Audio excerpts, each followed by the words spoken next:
إن الحمد لله نحمده ونستعينه ونستغفره ونعوذ بالله من شرور أنفسنا ومن سيئات أعمالنا من يهده الله فلا مضل له ومن يضلل فلا هادي له وأشهد أن لا إله إلا الله وحده لا شريك له وأشهد أن محمدا عبده ورسوله أما بعد. அன்புள்ள இஸ்லாமிய சகோதரர்களே, சகோதரிகளே, தாய்மார்களே, அல்லாஹ் தஆலா எங்கள் மீது அன்பு கொண்டதன் காரணமாக, அல்லாஹ் எங்களை நேசிக்கிற காரணத்தினால், அல்லாஹ்வை பற்றி பேசுகிற கேட்கிற இப்படிப்பட்ட சபைகளில் அல்லாஹ் நம்மை அமர்வதற்குரிய உட்கார்வதற்குரிய பாக்கியத்தை நமக்கு அல்லாஹ் வழங்கியிருக்கிறான். அல்லாஹு தஆலா யாரை நேசிக்கிறானோ, யாரை அல்லாஹ் விரும்புகிறானோ அவர்களுக்கு அல்லாஹு தஆலா மார்க்கத்தில் விளக்கத்தை, தெளிவை கொடுப்பான் என்பதாக நபிகள் நாயகம் ஸல்லல்லாஹு அலைஹி வஸல்லம் அவர்கள் சொன்னார்கள். எனவே அன்புக்குரிய சகோதரர்களே, சகோதரிகளே, நாம் இபாதத் செய்வது அல்லாஹ்வுடைய அன்பை பெறுவதற்கு. அல்லாஹ்வுடைய அன்பு அவனை பற்றி படிக்கிற கேட்கிற சபைகளில் இருந்தும் கிடைக்கிறது என்பது அல்லாஹு தஆலா எங்களை அதிகமாக நேசிக்கிறான் என்பதற்குரிய ஒரு அடையாளமாக இருக்கிறது. எனவேதான் அல்லாஹ் இப்படிப்பட்ட சந்தர்ப்பங்களை நமக்கு அல்லாஹ் ஏற்படுத்தி தந்து இப்படிப்பட்ட சபைகளில் அமரக்கூடிய பாக்கியத்தை அல்லாஹு தஆலா நமக்கு வழங்கி கொண்டிருக்கிறான். அன்புக்குரிய சகோதரர்களே, இந்த புனிதமான ரமலானுடைய காலத்தில் நாம் தொடர்ச்சியாக மார்க்க விடயங்களை நாம் படித்து வருகிறோம். அதில் குறிப்பாக கடந்த வகுப்புகளில் தொடரில் கணவனுடைய கடமைகள், பொறுப்புகள், அதேபோன்று சாலிகான மனைவியுடைய பண்புகள் குறித்து நாங்கள் பார்த்தோம். இந்த வகுப்பில், இந்த தொடரில் குடும்ப உறவுகள் அது குறித்து அல்லாஹும் அல்லாஹுடைய தூதரும் சொல்லியிருக்கிற நன்மாராயங்களும் எச்சரிக்கைகளும், குடும்ப உறவுகள் நாம் அதை எப்படி பயன்படுத்துகிறோமோ, எப்படி அதை சேர்ந்து வாழ்கிறோமோ அதை பொறுத்து நமக்கு அல்லாஹுடைய தூதருடைய புறத்தால் நன்மாராயங்கள் சொல்லப்பட்டிருப்பதை போன்று, அதை துண்டிக்கிற பொழுது, அதை பேணி நடக்காத பொழுது கடினமான எச்சரிக்கைகளும் சொல்லப்பட்டிருக்கிறது என்பதை நாம் முதலில் புரிந்து கொள்ள வேண்டும். அன்புக்குரிய சகோதரர்களே, சகோதரிகளே, தாய்மார்களே, குடும்ப உறவுகள் என்று சொல்கிற பொழுது அல்லாஹு தஆலா மிக மிக முக்கியத்துவம் கொடுத்திருக்கிற ஒரு அம்சம் இந்த இஸ்லாமிய மார்க்கத்தில் குடும்ப உறவுகள். அது தாய், தந்தை, தாயுடைய சகோதரர்கள், தந்தையுடைய சகோதரர்கள், தாயினுடைய தாய், தாயினுடைய தந்தை, தந்தையினுடைய தாய், தந்தையினுடைய தாய், தந்தை, இப்படி அது விரிந்து கொண்டே செல்லும். எங்களுடைய உறவு, சொந்தம், பந்தம், இந்த உறவுகள் என்பது இது இஸ்லாமிய மார்க்கத்தில் பேணி பாதுகாக்கப்பட வேண்டிய ஒரு மிக முக்கியமான ஒரு அடிப்படை கடமை என்பதை நாம் புரிந்து கொள்ள வேண்டும். இப்போ நாம் இஸ்லாத்தில் கடமைகள் நாம் விளங்கி வைத்திருப்பது 5 கடமைகள்: கலிமா, தொழுகை, நோன்பு, ஜகாத், ஹஜ்ஜி. இது அல்லாத எத்தனையோ கடமைகள் இருக்கிறது. இஸ்லாத்தில் அடிப்படை கடமைகள் எத்தனையோ விடயங்கள் இருக்கிறது. இந்த 5ம் அடிப்படை கடமைகள். அது அல்லாத எத்தனையோ கடமைகள் இருக்கிறது. தாய் தந்தையர்களை பேணி நடப்பது கட்டாய கடமை, ஃபர்த், வாஜிப். 5 நேரம் தொழுகிற ஒருவர், 5 கடமைகளையும் செய்கிற ஒரு ஆள், வாப்பா அம்மாவை ஒழுங்கா நடத்த இல்லை, அவர்களோடு ஒழுங்காக பக்குவமாக பேணுதலாக உறவை பலப்படுத்தவில்லை என்றால் அவர் சொர்க்கம் செல்ல மாட்டார். அல்லாஹ்வுடைய தூதர் ஸல்லல்லாஹு அலைஹி வஸல்லம் சொன்னார்கள், லா யதுகுலுல் ஜன்னத காதிஉ ரஹிம். உறவை துண்டிப்பவர் சொர்க்கம் செல்ல மாட்டார். உறவை துண்டிப்பவர் சொர்க்கம் செல்ல மாட்டார். இது மிக பயங்கரமான எச்சரிக்கை. ஒருவர் தாயை உறவை துண்டிக்கிறார், தந்தையினுடைய உறவை துண்டிக்கிறார், சகோதரர்களுடைய உறவை துண்டிக்கிறார். அவர் எவ்வளவு இபாதத் செய்தாலும் சரி, வணக்க வழிபாடுகள் செய்தாலும் சரி, அல்லாஹ்விடத்தில் உயர்ந்த அந்தஸ்தில் அவர் இருந்தாலும் சரி, அவருடைய பார்வையில் குடும்ப உறவை அவர் சேர்ந்து வாழ இல்லை என்றால் அவர் சொர்க்கம் செல்ல மாட்டார். இஸ்லாம் இப்படித்தான் எங்களுக்கு வழிகாட்டுகிறது. எனவே அல்லாஹு தஆலா எங்களுக்கு இதை அடிப்படை கடமையாக சொல்லியிருக்கிறான். ஒன்று, அல்லாஹ்வுடைய கடமைகளில் ஹுக்கூக்குல்லா, நாம் அல்லாஹ்வுக்கு செய்ய வேண்டிய கடமைகள். ஹுக்கூக்குல்லா, அல்லாஹ்க்கு செய்ய வேண்டிய கடமைகள், தொழுகை, நோன்பு, ஜகாத், ஹஜ்ஜு, இதெல்லாம் அல்லாஹ்வுக்கு நாம் செய்கின்ற கடமை. ஜகாத்தில் அடியார்களுக்கும் நாம் கொடுப்பதனூடாக அதிலேயும் அந்த கடமை வரும். அன்புக்குரிய சகோதரர்களே, இதே மாதிரி ஹுக்கூக்குல் இபாத், ஹுக்கூக்குல் இபாத் என்றால் அடியார்களுக்கு செய்ய வேண்டிய கடமைகள்.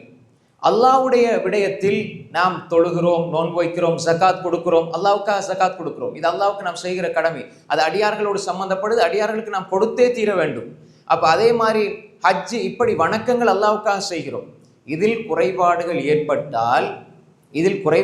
ஏற்பட்டால் அல்லாஹ் அவனிடத்தில் நாம் மன்னிப்பு கேட்டால் அல்லாஹ் மன்னிக்க போதுமானவன். சில பொழுது அல்லாஹு தஆலா நாடினால் மன்னிப்பான், அல்லாஹ் நாடினால் தண்டிப்பான். அது அவனுடைய கையில இருக்கிறது, அல்லாஹ் மன்னிப்பான்.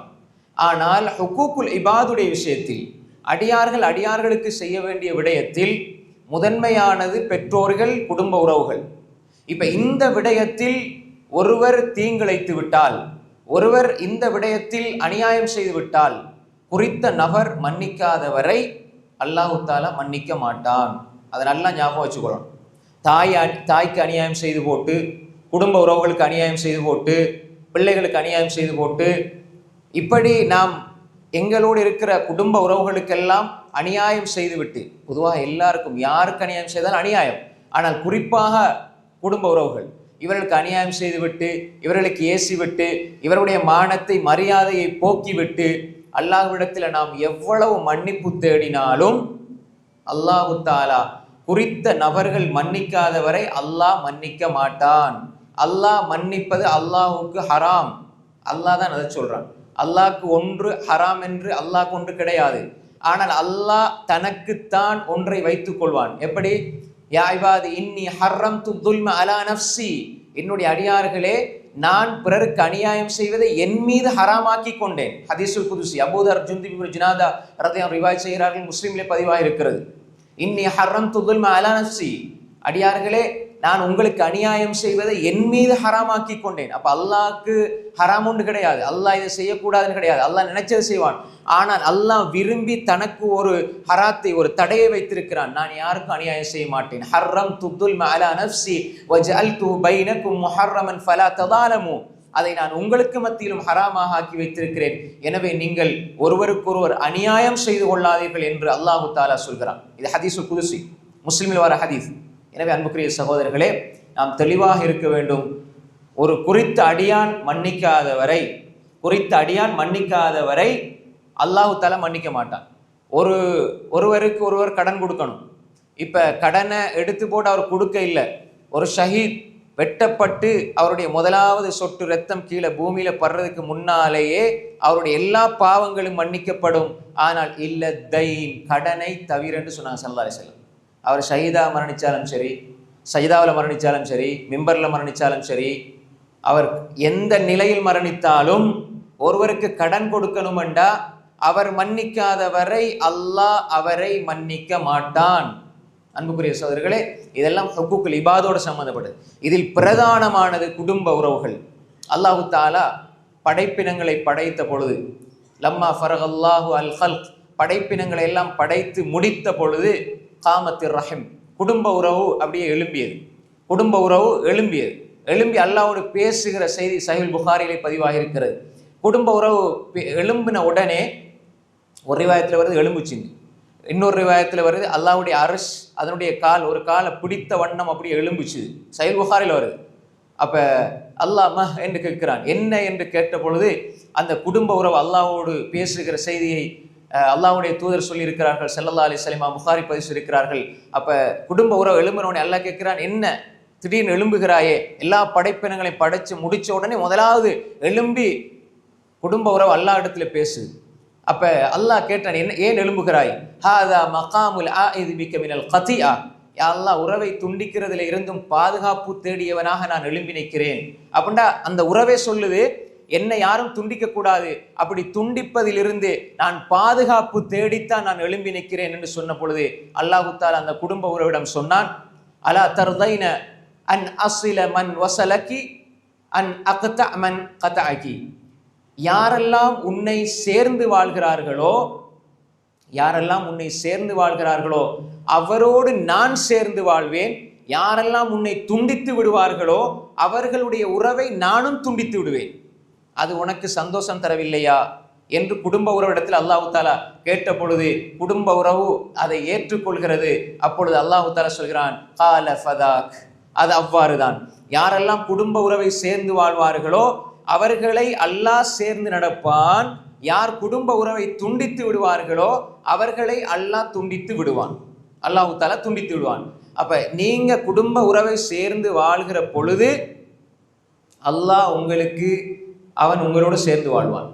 எப்படி? உங்களோட துவாவை ஏற்றுக்கொள்வான், உங்களுக்கு தர வேண்டிய அருள்களை தருவான், உங்களுக்கு மனசுல நிம்மதியை தருவான், உங்களுக்கு வாழ்க்கையில பரக்கத்தை அல்லாஹ் ஏற்படுத்துவான். எப்ப நீங்க குடும்ப உறவை துண்டித்து விடுவீர்களோ அப்பொழுது அல்லாஹ்விடத்தில் இருந்து வாரது உங்களுக்கு துண்டிக்கப்படும். இதை நல்லா விளங்கிக்கொள்ளணும். அல்லாஹ் இடத்துல நீங்க கையேந்துவீங்க, துவா ஏற்றுக்கொள்ளப்படாது. நீங்க மனசுல நிம்மதியை கேட்பீங்க, அது உங்களுக்கு கிடைக்காது. வாழ்க்கையில பரக்கத்தை கேட்பீங்க, அது கிடைக்காது. ஏனென்றா குடும்ப உறவோட உள்ள கனெக்ஷனை நீங்க துண்டிச்சிட்டீங்க என்றால் அல்லாஹ்வோடு உள்ள கனெக்ஷன் உங்களுக்கு அந்த கனெக்ஷன் அல்லாஹ் கட் பண்ணிடுவான். அப்ப நீங்க என்ன கேட்டாலும் உங்களுக்கு கிடைக்காது, உங்களோட துவாக்கள் ஏற்றுக்கொள்ளப்படாது, உங்களுக்கு வாழ்க்கையில நிம்மதி இருக்காது, பரக்கத்து இருக்காது, உங்களுக்கு எதெல்லாம் அல்லாஹ்வோட புறத்தால வரணும் அது கிடைக்காது. அதுதான் அல்லாஹ் தஆலா சொல்றான், அலா தர்தைன அன் அஸ்ல மன் வஸலகி வ அக்தஅ மன் கதஅகி. உன்னை துண்டிச்சா நான் அவர்களை துண்டிக்கிறேன். இது அல்லாஹ் குடும்ப உறவுக்கு இந்த படைச்சு முடிச்ச உடனே முதலாவது செய்து கொள்கிற ஒரு ஒப்பந்தம் குடும்ப உறவோடு என்பதை நாம் புரிந்து கொள்ள வேண்டும். அன்புக்குரிய சகோதரர்களே, சஹீஹ் முஸ்லிம்ல வர ரிவாயத், அர் ரஹிம் முஅல்லகத்துன் பில் அர்ஷ். அர் ரஹிம் குடும்ப உறவு என்பது அர்ஷில தொங்க விடப்பட்டிருக்கிறது. முஅல்லக பில் அர்ஷ், அல்லாஹ்வுடைய அர்ஷ் சிம்மாசனத்தில தொங்க விடப்பட்டிருக்கிறது. தகூல், அந்த குடும்ப உறவு சொல்கிறது, மன் வஸலனி வஸலஹுல்லாஹ் வ மன் கதஅனி கதஅஹுல்லாஹ். ரவாஹு முஸ்லிம். யாரெல்லாம் என்னை சேர்ந்து வாழ்வார்களோ அவரை அல்லாஹ் சேர்ந்து வாழ்வான், யாரெல்லாம் என்னை துண்டிப்பார்களோ அவர்களை அல்லாஹ் துண்டித்து விடுவான் என்று அந்த குடும்ப உறவு சொல்லிக் கொண்டிருக்கிறது என்பதாக அல்லாஹ்வுடைய தூதர் ஸல்லல்லாஹு அலைஹி வஸல்லம் சொன்னார்கள். எனவே அன்புக்குரிய சகோதரர்களே, சகோதரிகளே, தாய்மார்களே, இவ்வளவு ஒரு அந்தஸ்தை கொடுத்துத்தான் அல்லாஹு தாலா குடும்ப உறவை அல்லாஹு தாலா ஆக்கி வைத்திருக்கிறான். எனவே தான் அல்லாஹ்வுடைய தூதர் ஸல்லல்லாஹு அலைஹி வஸல்லம் சொன்னார்கள், 2 பாவங்கள் இருக்கிறது, அந்த 2 பாவங்களுக்கும் அல்லாஹு தாலா மறுமையிலும் தண்டனை கொடுப்பான், இந்த உலகத்திலும் அதற்கு அல்லாஹு தாலா தண்டனை வழங்க பொருத்தமான பாவங்கள் அந்த 2 பாவங்கள் என்று சொன்னார்கள். இந்த உலகத்திலே அந்த தண்டனை அல்லாஹ் காட்டிடுவான். எந்த ஒரு குற்றம் அல்லாஹு தாலா உலகத்துல உடனே தண்டனையை கொடுக்கறது இல்லை. அப்படி தண்டனையை கொடுத்து அந்த உலகத்துல யாருமே இருக்க மாட்டாங்க, நாங்கள் அங்க வந்து இருக்க மாட்டோம், அழிஞ்சு போயிருப்போம் செய்யற பாவத்துக்கு. அல்லாஹ் உலகத்துல யாரையும் அப்படி தண்டிக்கிறது இல்லை. ஆனால் 2 பாவங்கள் எச்சரிக்கையாக அல்லாஹ் சொல்கிறான். ஒன்று கத்தியத்து ரஹிம், உறவை துண்டிப்பது. 2வது அல் பகி, அநியாயம் செய்யறது, அட்டூழியம் செய்யறது. இன்றைக்கு நாங்க பார்க்கிறோம், பாலஸ்தீன்ல சாதாரண மக்கள் அநியாயமாக தன்னுடைய பூமியில் இருக்கக்கூடிய, தன்னுடைய வீட்டில், தன்னுடைய பள்ளியில், தன்னுடைய இடத்தில் தொழ முடியாமல் அநியாயம் செய்து கொண்டிருக்கிறார்களே, இந்த அநியாயமும் அதே மாதிரி யாரெல்லாம் குடும்ப உறவை துண்டிப்பார்களோ அந்த உறவை துண்டிப்பவர்களுக்கு இந்த உலகத்தில் அல்லாஹு தாலா தண்டனையை காட்டி விடுவான். அதுல மிகப்பெரிய அநியாயம் மூசா அலைஹிஸ்ஸலாத்துடைய காலத்துல ஃபிரௌன் செஞ்சு கொண்டிருந்த அநியாயம். அவனுக்கு, அநியாயக்காரனுக்கு எப்பொழுதும் அல்லாஹு தாலா அநியாயத்தை செய்யும் பொழுது அவனுக்கு கிடைக்கிற வெற்றியாத்தான் அவன் காட்டுவான். அல்லாஹு தாலா அநியாயம் செய்கிறவனுக்கு அந்த அநியாயத்தை அவன் செய்யும் பொழுது அவனுடைய உள்ளத்துல, அநியாயக்காரனுடைய உள்ளத்துல அது வெற்றி மாதிரி தெரியும். ஆனால் அந்த வெற்றியினுடைய பாதையில அவன் போற மாதிரி போவான், அதே பாதையில கொண்டு அல்லாஹ் அழிச்சிருவான். எப்படி? அது உதாரணத்தை சொல்லிட்டு அந்த குடும்ப உறவுக்கு வாரன். அநியாயம்ங்கிறது சாதாரண விடயம் அல்ல சகோதரர்களே. குடும்ப உறவுடைய விஷயத்திலையும் வந்துடக்கூடாது, ஏனைய உறவுகளுடைய விஷயத்திலையும் இந்த அநியாயம் வந்துடக்கூடாது. அல் பகி, அடந்தெறுவது, அநியாயம் செய்வது. எப்படி? மூசா அலைஹிஸ்ஸலாம் முன்னால போறாங்க, ஃபிரௌன் துரத்திட்டு வரான். இப்ப கடல் பிளக்குது, இப்ப மூசா அலைஹிஸ்ஸலாம் போறாங்க. ஃபிரௌன் என்ன நினைச்சான்? அவன் மூழ்கிறன்னு நினைச்சா அவன் உள்ளுக்கு போவானா? அவன் என்ன நினைச்சான்? மூசாவை கொள்ளது கடலே அப்படியே பிளந்து இடம் தருது எனக்கு அப்படின்னு. ஏன்னா அவன் தானே சொன்னான், இந்த கடல், இந்த ஆறுகள் எல்லாம் என் கட்டளை கீழே ஓடுதுன்னு அவன் சொன்னான், நான் உங்களோட ரப்புன்னு சொல்லி அந்த எண்ணத்துல தானே இருந்தான். மூசா அலைஹிஸ்ஸலாம் அப்படி அந்த கடலுக்குள்ளால போற நேரம் இவன் பார்த்தான், என்ன கண்ட உடனே கடலும் பிளக்குது என்ற ஆசையில அவன் அநியாயக்காரன் தானே, அந்த அநியாயத்தை வெற்றியா நினைச்சிட்டு உள்ளுக்க போனான். மூசா அலைஹிஸ்ஸலாம் கடலை தாண்டினோடனே அல்லாஹ் அவன் எதை வெற்றியா நினைச்சானோ அதுக்குள்ள வச்சு அல்லாஹ் அழிச்சு விட்டான். நான் பார்க்கிறோமா இல்லையா? அப்படித்தான் அநியாயக்காரர்கள் நல்லா அழிப்பான். இந்த உலகத்திலே நம்ம பார்க்கிறோம்.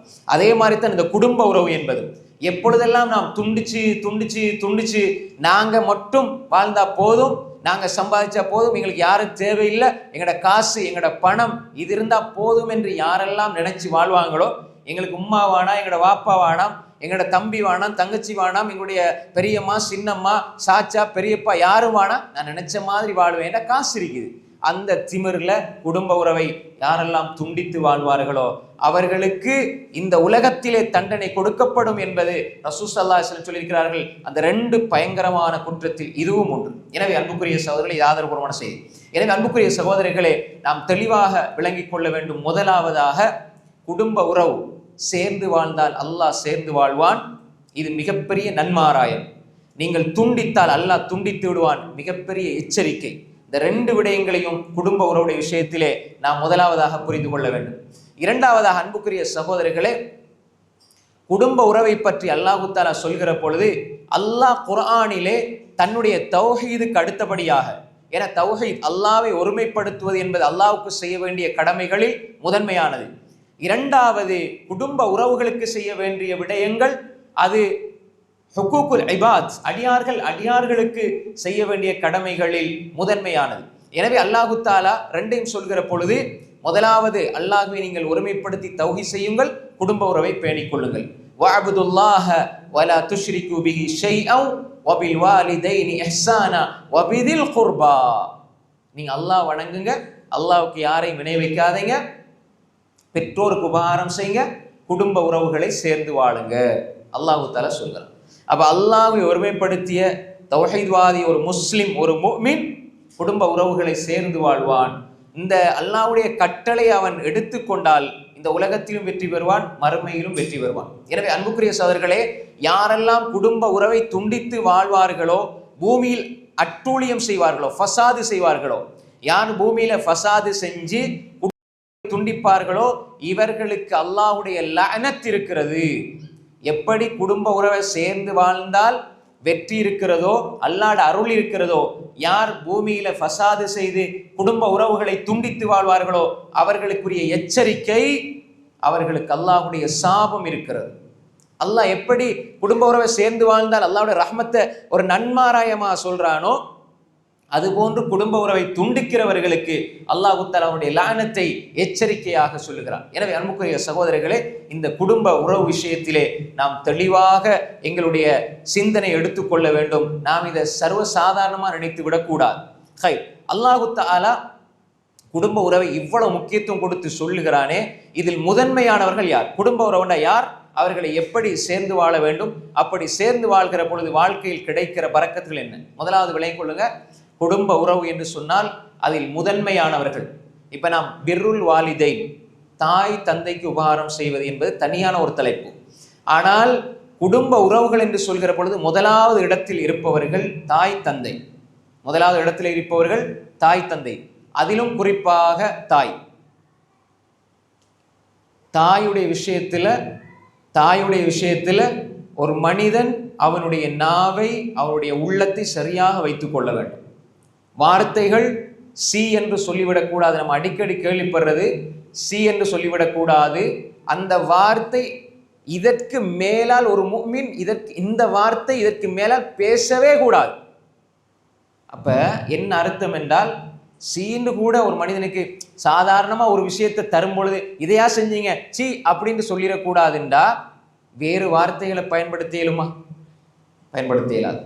குடும்ப உறவுல முக்கியமாக சிலர் மாமாட்ட நல்ல பேர் எடுப்பார், சாச்சிட்ட நல்ல பேர் எடுத்திருப்பாங்க, சில பொழுது தங்கச்சி தம்பிட்ட நல்ல பேர் எடுத்திருப்பாங்க, வாப்பாட்ட நல்ல பேர் எடுத்திருப்பாங்க, உம்மாட்ட நல்ல பேர் இல்லை. முதலாவது இங்கேயும் தான் வரணும். உம்மா வாப்பாட்ட நல்ல பேர் இல்லை, ஊர் முழுக்க நல்ல பேர் எடுத்திருப்பார், ஒரு பிரயோசனம் இல்லை. ஊர் முழுக்க நல்ல பேர். ஏன்னா அந்த புள்ள எல்லாருக்கும் வேலை செஞ்சு கொடுப்பாரு, எல்லா விடயங்கள்லையும் எல்லாருக்கும் உதவியா ஒத்தாசை இருப்பார். ஆனால் தாய் தந்தையினுடைய விஷயத்துல அந்த உதவி ஒத்தாசை இருக்காதுன்னா ஒரு பிரயோசனம் இல்லை. தாய் தந்தையுடைய உள்ளத்தை முதலாவது குளிர வைக்க வேண்டும். இந்த உலகத்தில் தோன்றிய எல்லா அறிஞர்கள்ல மிகப்பெரிய அறிஞர்கள் எடுத்து பார்த்தால் அதிகமானவர்களுடைய அந்த வளர்ச்சிக்கும் உயர்ச்சிக்கும் உச்சத்துக்கும் காரணம் தாய் தந்தையினுடைய பிரார்த்தனை. உள்ளத்தால செய்யணும். என்ற பிள்ளைக்கு அல்லாஹ் இந்த அருளை செய்யணும், இந்த வரக்கத்தை கொடுக்கணும் என்ற அந்த உள்ளத்தால தாய் தந்தையினுடைய பிரார்த்தனையை பெறுகிற பிள்ளைகளாக நாங்கள் இருக்கணும்.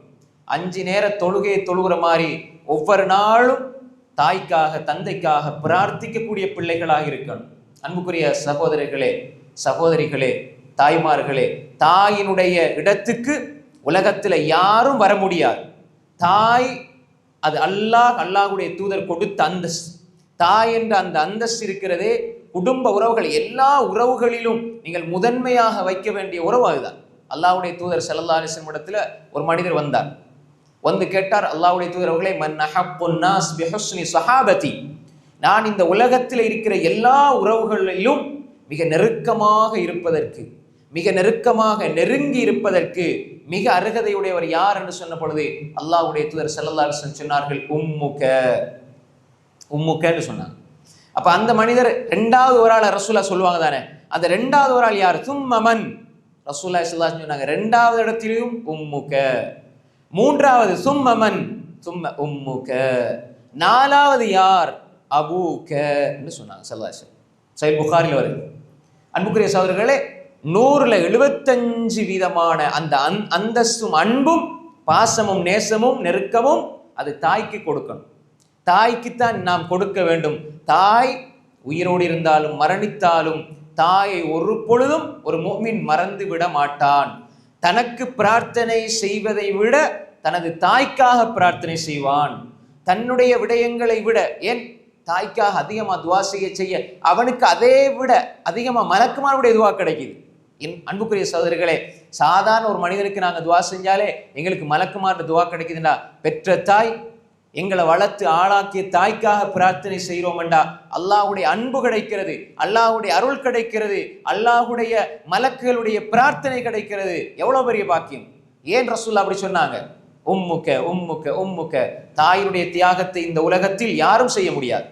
அந்த அளவு தியாகத்தோடும் அன்போடும் பிணைப்போடும் பாசத்தோடும் நேசத்தோடும் அல்லாஹ் தஆலா படைத்திருக்கிறான். தாயினுடைய அன்பு மட்டும் இல்லை என்றால் இந்த உலகத்தில் பல குழந்தைகளை உயிரோடு பார்க்க முடியாது. ஏன்? வறுமையினுடைய கொடூரம் இன்று சில இடங்களில் நாங்க பார்க்கிற பார்வை சாதாரணமா எங்களுக்கு எல்லாம் கிடைக்குது. ஆனா சில இடங்களை எடுத்துக்கொண்டால் தான் சாப்பிடுவதற்கு ஒன்றும் இல்லை, தன்னுடைய பிள்ளை எப்படி இவளுக்கு உணவு கொடுப்பது என்று பல பேர் ஈமான் இஸ்லாம் இல்லை என்றால் கொண்டிருப்பார்கள். குர்ஆன் அப்படித்தானே சொல்லுது, வறுமைக்கு பயந்து பிள்ளைகளை கொலை செய்யாதீங்கன்னா. அப்படி ஒரு சமூகம் இருந்தது. அந்த ஈமானும் இஸ்லாம் இல்லைன்னா அதே நிலை மாறிவிடும். ஏன்? அப்படித்தான் இந்த சுபாவம் இருக்கிறது. ஈமான் இஸ்லாம் அல்லாஹ் சொல்லுகிற இந்த போதனைகள் இருக்கிறதுனால, ஒரு தாயிடத்தில் இந்த அன்பு இருப்பதனால, அல்லாஹ் போட்டிருப்பதனால இந்த தாய் பிள்ளையை பக்குவமாக பராமரிக்கிறாள். அல்லாஹ்வுடைய தூதர் ஸல்லல்லாஹு அலைஹி வஸல்லம் உம்முக்க உம்முக்க உம்முக்க 3 விடுத்து சொன்னார்கள். இந்த செய்தியை இமாம் புகாரி ரஹ்மத்துல்லாஹி அலைஹி பதிவு செய்திருக்கிறார்கள். ஹாஃபிஸ் இப்னு ஹஜர் அல் அஸ்காலி ரஹிமஹுல்லாஹ் சஹீஹ் புகாரிக்கு எழுதப்பட்ட கிட்டத்தட்ட என்னுடைய ஆய்வின் அடிப்படையில் 600 விளக்க உரைகள், சின்னது பெருசு என்று, அதில் முதன்மையானது ஃபத்துல் பாரி, இப்னு ஹஜர் அல் அஸ்கலானி ரஹ்மத்துல்லாஹி அலைஹி அவர்களுடைய ஃபத்துல் பாரி.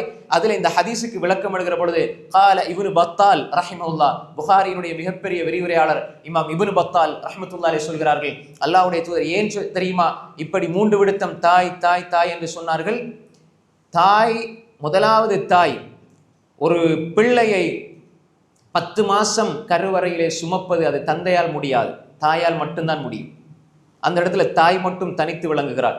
10 மாசம் தன்னுடைய கருவறையில பிள்ளையை சுமக்கிற பொழுது அந்த கஷ்டத்தையும் அந்த துயரத்தையும் அவள் படுகிற அவதியையும் அவளுடைய இன்பங்கள் ஆசா பாசங்கள் எல்லாவற்றையும் விட்டுவிட்டு பிள்ளைக்கு எதுவும் ஆகிவிடுமோ என்று சொல்லி நினைத்து தன்னுடைய பிள்ளை பிள்ளை பிள்ளை என்று அப்படியே 10 மாசம் நோன்பு பிடிப்பதை போன்று, நாங்கள் 1 மாசம் நோன்பு பிடிப்பது விளங்குதானே, அது போன்று அந்த தாய் தனக்கு விருப்பமானதை விடுகிறாள் பிள்ளைக்காக, தனக்கு விருப்பமான ஒன்றை விடுகிறாள் பிள்ளைக்காக, தன்னுடைய ஆசைகளை விடுகிறாள் பிள்ளைக்காக.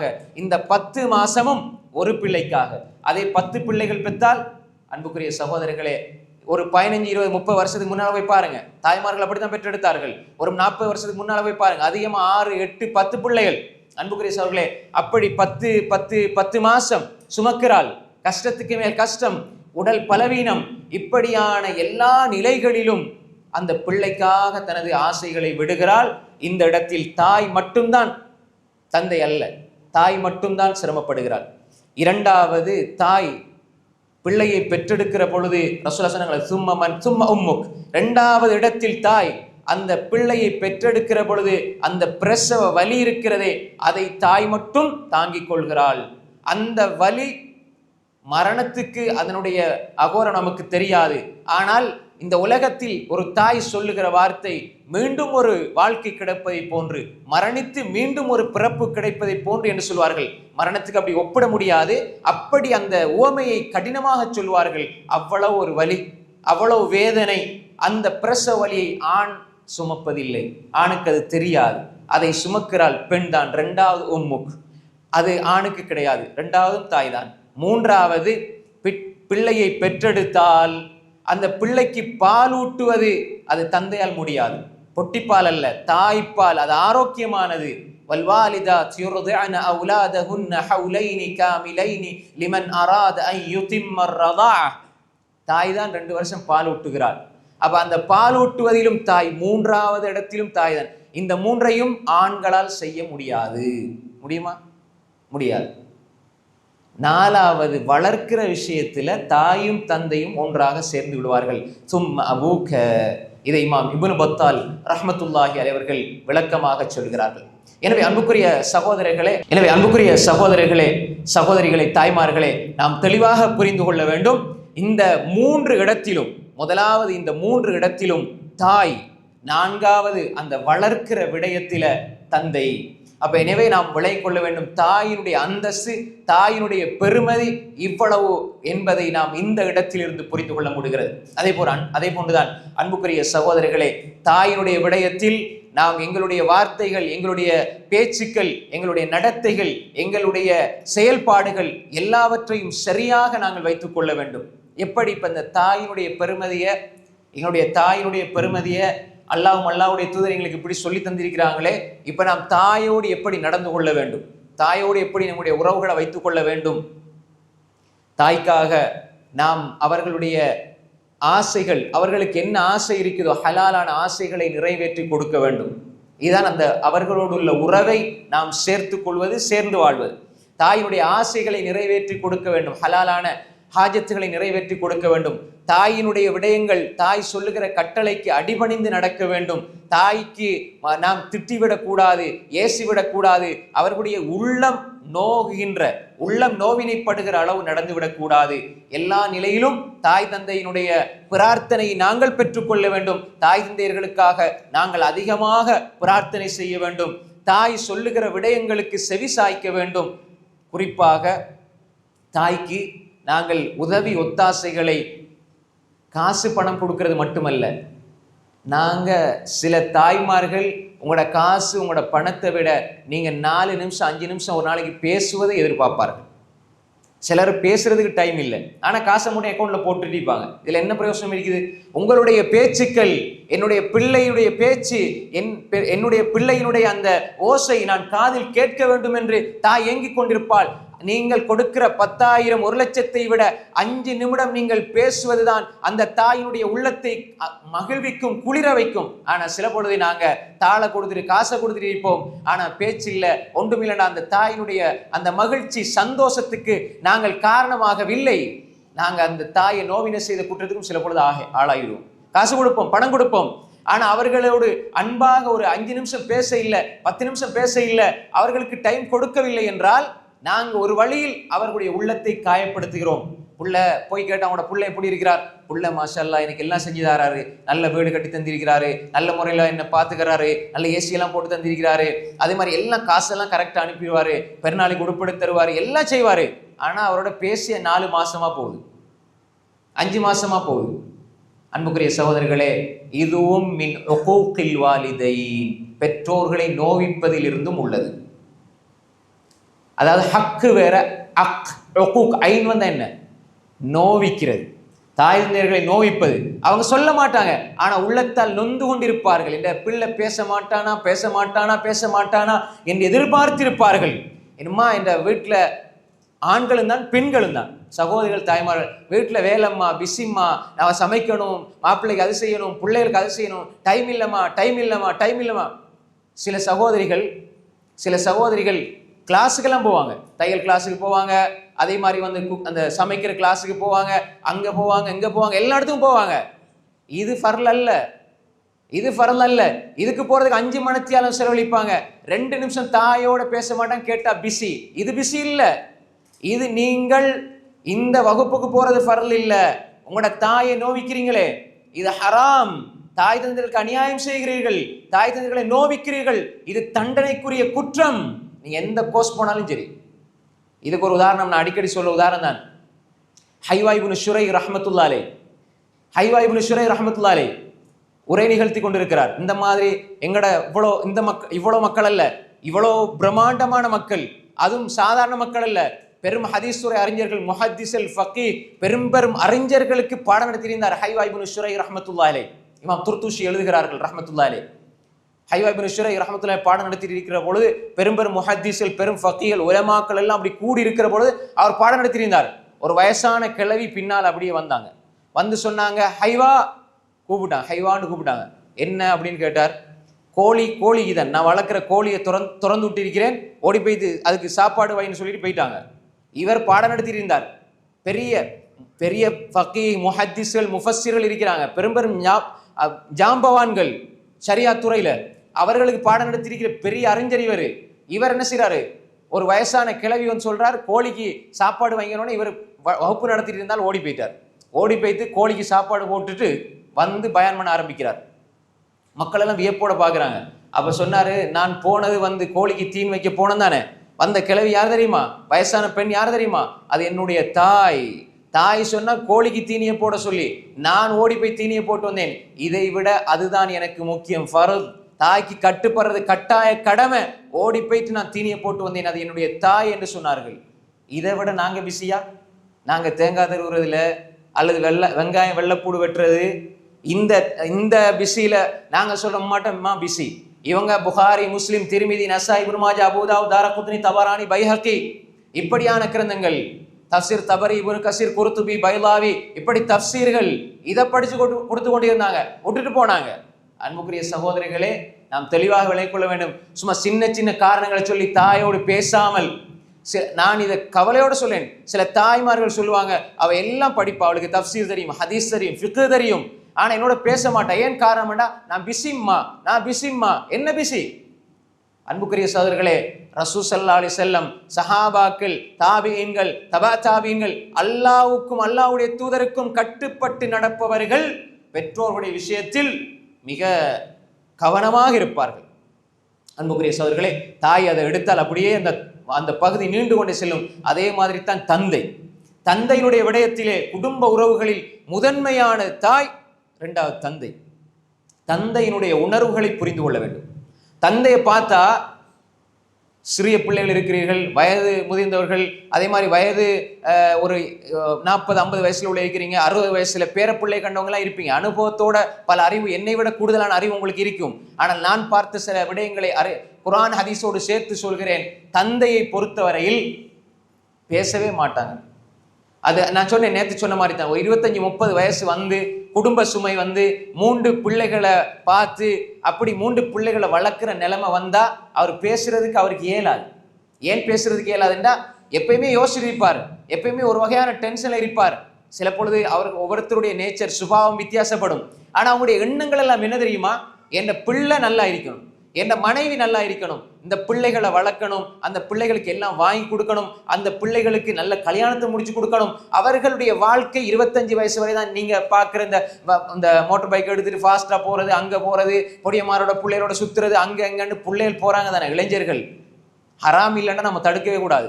ஹராம் இல்லைன்னா பிள்ளைகள், நீங்கெல்லாம் சின்ன பிள்ளைகள் சும்மா வீட்டுல இருங்க, அப்படி அடக்கி ஒடுக்கி வைக்கணும் செய்யறாங்கன்னா தடுக்கணும். அதெல்லாம பிள்ளைகள் அவங்களுக்கு சுபாவம் இருக்குது, அல்லது தடை இருக்குது, அதை நம்ம தடை செய்யணும்.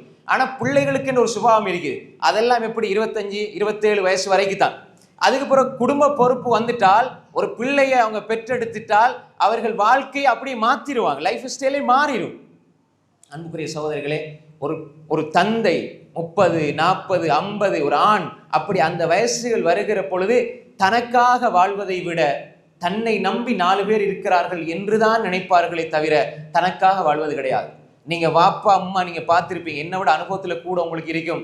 எந்த வாப்பாவது பெருநாளைக்கு உடுப்பெடுக்கிறத பத்தி, அவருக்கு உடுப்பெடுக்கிறத பத்தி யோசிப்பாங்களா? உம்மா தான் சொல்லுவாங்க, நீங்க ஒரே இந்த பழைய உடுப்போட இருக்காதீங்க, ஏதாவது புதுசு ஒன்று வாங்குங்கன்னு உம்மா வற்புறுத்தினால்தான் வாங்குவாரே தவிர, ஆனா பிள்ளைக்கு 4 உடுப்பு வாங்கி கொடுப்பார், பிள்ளைக்கு 5 உடுப்பு வாங்கி கொடுப்பார். ஏன்? அவருடைய இரத்தத்தை அப்படியே சாரா பிழிஞ்சி தன்னுடைய பிள்ளைக்காக வாழுகிற வாழ்க்கை தான் பெற்றோருடைய வாழ்க்கை. அப்படியே எந்த இடத்திலையுமே எந்த கஷ்டத்தையுமே காட்டிக்கொள்ளாமல் கல்லை போன்று இருப்பார்கள். என்ற பிள்ளை என்ற பிள்ளை என்ற பிள்ளை, என்ற மனைவி என்ற மனைவி, என்ற உம்மா என்ற வாப்பா, இப்படியே வாழ்க்கை போகும். ஆனா நாங்க சில பொழுது மனைவிமார்கள் பிள்ளைகள் வாப்பாவை கல் நெஞ்சம் என்று நினைச்சு கொண்டிருப்போம். என்ன ஒரு பார்க்க மாட்டேங்கிறாரு, சிரிக்க மாட்டேங்கிறாரு, பேச மாட்டேங்கிறாரு. உங்களுக்காகவே வாழ்ந்து கொண்டிருப்பவர்கள் தான் தந்தை. ஆனா தாயுடைய சுபாவம் மெல்லிய சுபாவம். அது அவங்க சின்ன பிரச்சனை வந்தாலும் அழுது காட்டிடுவாங்க. அழுத உடனே பிள்ளை நினைக்கும், அதனால தப்பா நினைச்சிடாதீங்க, பொம்பளைகளை இப்படி சொல்றேன். அந்த இயற்கை சுபாவம். ஏன்னா ஆண்கள் அறிவோடு சம்பந்தப்பட்டு படைக்கப்பட்டிருக்கிறார்கள், பெண்கள் உணர்வுகளோடு சம்பந்தப்பட்டு படைக்கப்பட்டிருக்கிறார்கள். அப்ப பெண்கள் உணர்வுகளை வெளிப்படுத்திடுவாங்க, ஆண்கள் வெளிப்படுத்த மாட்டாங்க, குறைவு. பெண்களை பொறுத்த வரையில சின்ன ஒரு விடயமாக இருந்தாலும் ஏதாவது சந்தோஷம் வந்தா ரொம்ப சந்தோஷமாயிருவாங்க, கவலை வந்தா உடனே அழுதுருவாங்க, சின்ன ஒரு விஷயத்துக்கு அழுதுருவாங்க. நீங்க ஏதாவது அவங்க 2 உடுப்பு வாங்கி கேட்டாங்க, நீங்க 1 வாங்கி கொடுத்தீங்க, பக்கத்து வீட்டுல 2 வாங்கிட்டாங்கண்டா அதை ஒப்பிட்டு கவலைப்பட்டு அழுதுருவாங்க, சின்ன ஒரு விஷயம் அழுதுருவாங்க. அதே மாதிரி பிள்ளை ஏதாவது அடிபட்டா உடனே தாய் அழுதுருவா, தந்தை அழமாட்டார், தந்தை கல்லு போல இருப்பார். ஆனா மனசுல இருக்கிற வேதனை இருக்குது, அதை அவர் வெளிப்படுத்தினால் அந்த அந்த வேதனையை தாங்க முடியாது, ஆனா வெளிப்படுத்த மாட்டாங்க. ஏன் அதை வெளிப்படுத்தாமல் இருக்க காரணம், தந்தை வெளிப்படுத்தினால் தந்தை கவலைப்படுகிறாரே என்று நினைத்து பிள்ளைகள் கவலைப்பட்டு விடுவார்களோ என்று நினைத்து தன்னுடைய கவலையை தனக்குள்ளே புதைத்து வைப்பார்கள் ஆண்கள். அவர்கள் கவலைப்படாமல் இருப்பதிலும், கவலையை வெளிப்படுத்தாமல் இருப்பதிலும், கவலையை அளவு கடந்து காட்டாமல் இருப்பதிலும் ஒரு பொதுநலம் இருக்கிறது. அது என்னுடைய மனைவி, என்னுடைய பிள்ளைகள் என்ற பொதுநலம் இருக்கிறது, சுயநலம் கிடையாது. அது நல்லா புரிஞ்சுக்கணும். எனவே அன்புக்குரிய சகோதரர்களே, சகோதரிகளே, தாய்மார்களே, தந்தையினுடைய விஷயத்திலே மிக கவனமாக இருக்க வேண்டும். அவர்களை கல் நெஞ்சத்தோடு இருக்கிறார்கள், எங்களை பற்றி யோசனை இல்லாமல் இருக்கிறார்கள், எங்களோட சிந்தனை இல்லாமல் இருக்கிறார்கள் என்று ஒரு பொழுதும் நினைத்து விடக்கூடாது. அதனால வார்த்தைகளை விட்டுடவும் கூடாது. தாய் சிரிப்பாள், தாய் சின்ன விஷயத்துக்கு அழுதுருவாள். அப்ப நம்ம பிள்ளைகள் நினைச்சுக்குவாங்க, தாய் அழுகிறா பாருங்க, எனக்கா வேண்டி அழுகிறாள், தந்தையை பார் அப்படியே புத்துக்கட்ட மாதிரி இருக்கிறார் நினைச்சிருவாங்க. ஆனா தாய் அப்படி எல்லாத்தையும் வெளிப்படுத்திடுவாங்க. அதனால தாயினுடைய அன்பு வெளியே தெரியுது. தாய் எல்லாம் செஞ்சு கொடுக்கறதுனால, கேட்ட உடனே செஞ்சு கொடுக்கறதுனால, உடனே கவலை வந்து அழுகிறதுனால, அதை வெளிப்படுத்துறதுனால தாயினுடைய அன்பு வெளியில தெரியுது. அன்பு இல்லாம இல்லை, வெளியில தெரியுது. தந்தையினுடைய அன்பு வெளியில தெரியாது. அன்புக்குரிய சகோதரிகளே, ஒரு பிள்ளைய, ஒரு பெண் பிள்ளைய பெற்று, பெண் பிள்ளைய வளர்த்து, எந்த பிள்ளை எந்த பிள்ளை எந்த பிள்ளைன்னு வளர்த்து, எந்த பிள்ளைன்னு வளர்த்து ஒரு 20-22 வருஷம் வரைக்கும் அன்பை காட்டவே மாட்டார். லேசா பேசுவார், பிள்ளை சோமா இருக்கியா, என்ன செய்தி, லேசா கொஞ்சம் கொஞ்சம் பேசுவார். அதே பிள்ளைய கல்யாணம் முடிச்சு கொடுத்ததுக்கு ஒரு நிக்காவுடைய சபையில வந்து அந்த தந்தை உட்கார்ந்தா இப்ப அக்கது செய்யப்படும். நாங்க சில இடங்கள்ல, பல இடங்கள்ல பார்க்கிற விஷயம் தான், அக்கது செய்யப்படும். என்னாருடைய மகளை இன்னவருக்கு, இந்த மணமகனுக்கு கல்யாணம் முடிச்சு கொடுக்குறோம்னு சொல்லி அவர் அப்படியே திருமணத்தை செஞ்சு வச்ச உடனே தந்தையோட உள்ளத்துல வரும், 20 வருஷமா என்னோட இருந்த என்னுடைய பெண் பிள்ளை இன்றைக்கு என்னை விட்டு பிரிஞ்சு போறாள், இதன் பின்னால் என்னுடைய கட்டுப்பாட்டுக்குள்ள இல்ல, அந்த பிள்ளை எப்ப பார்க்கறனால அனுமதி எடுத்து தான் சில நேரங்கள்ல பார்க்க வேண்டி வரும் என்று நினைச்சு அந்த தந்தை அவருடைய கவலையை அடக்க முடியாமல் பள்ளியில் எங்கேயாவது ஒரு ஓரத்துல வைத்து கண் கலங்கி கண்ணீர் வடிப்பார். அந்த 22 வருஷ அந்த பெண் பிள்ளையினுடைய வாழ்க்கையும் எங்கேயாவது ஒரு பள்ளியினுடைய தூண்ல ஓரத்துல உட்கார்ந்து கண்ணீர் சொட்டு சொட்டா வடியும். ஆனால் யாருக்கும் தெரியாது அந்த தந்தை எதற்காக கண்ணீர் வடிக்கிறார் என்று. போய் கேட்டால் தெரியும், தன்னுடைய பிள்ளை இன்று யாரோ ஒருவருக்கு 20 வருஷம் என்னுடைய அணைவுக்குள்ள என்னோடு இருந்த பிள்ளை எங்கேயோ இனம் தெரியாத எங்கேயோ ஒரு மூலைக்கு போறாள், யாரோட போறாள், திருமண ஒப்பந்தத்தின் அடிப்படையில் தான்.